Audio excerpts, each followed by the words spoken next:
সকল বীর শহীদদের, বাংলাদেশ সেনাবাহিনীর বহু সেনা সদস্য দেশে এবং বিদেশে আত্মত্যাগ করেছেন। তাদেরকেও আমি স্মরণ করছি এবং তাদের রুহের মাগফিরাত কামনা করছি। আজকে আপনারা বীর মুক্তিযোদ্ধা বৃন্দ আমাদের এখানে এসেছেন, আমাদের সম্মানিত করেছেন। আপনাদের ঋণ আমরা কোনোদিন শোধ করতে পারবো না। আপনারা জাতির শ্রেষ্ঠ সন্তান, আমাদের পথিকৃৎ।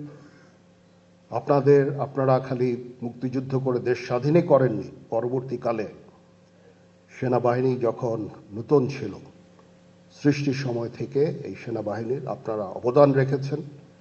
আপনাদের এই অবদানের ফলশ্রুতিতেই আজকে যে সেনাবাহিনী আমরা এখানে দাঁড়িয়ে আছি, সেই সেনাবাহিনী, এবং এই সেনাবাহিনী দেশের ক্রান্তিকালে অনেক ভালো কাজ করে যাচ্ছে।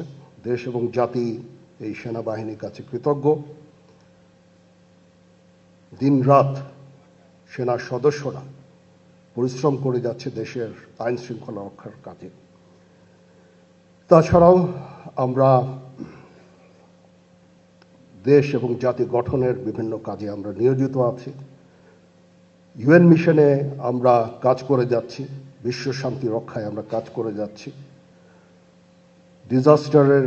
ডিজাস্টার রিলিফ কাজেও আমরা করে যাচ্ছি এবং আমরা পারদর্শিতা অর্জন করেছি।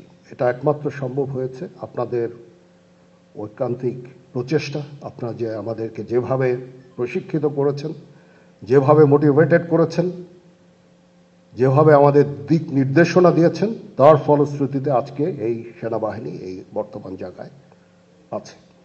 এটার কৃতিত্ব অবদান সম্পূর্ণই আপনাদের। আপনারা আমাদের দোয়া করবেন যেন আমরা ভবিষ্যৎ সময়ে, সামনে আরও সময় আছে, একটু ডিফিকাল্ট সময় পার করতে হবে আমাদের, এবং আমরা যেন দেশ এবং জাতিকে একটা ভালো জায়গায়, একটা নিরাপদ জায়গায় নিয়ে যেতে পারি, সেজন্য আমাদের জন্য দোয়া করবেন। আমরা আপনাদের আজকে যেই সামান্য কিছু উপঢৌকন দিলাম, আমরা অত্যন্ত গর্বিত। আমি ব্যক্তিগতভাবে অত্যন্ত গর্ববোধ করছি।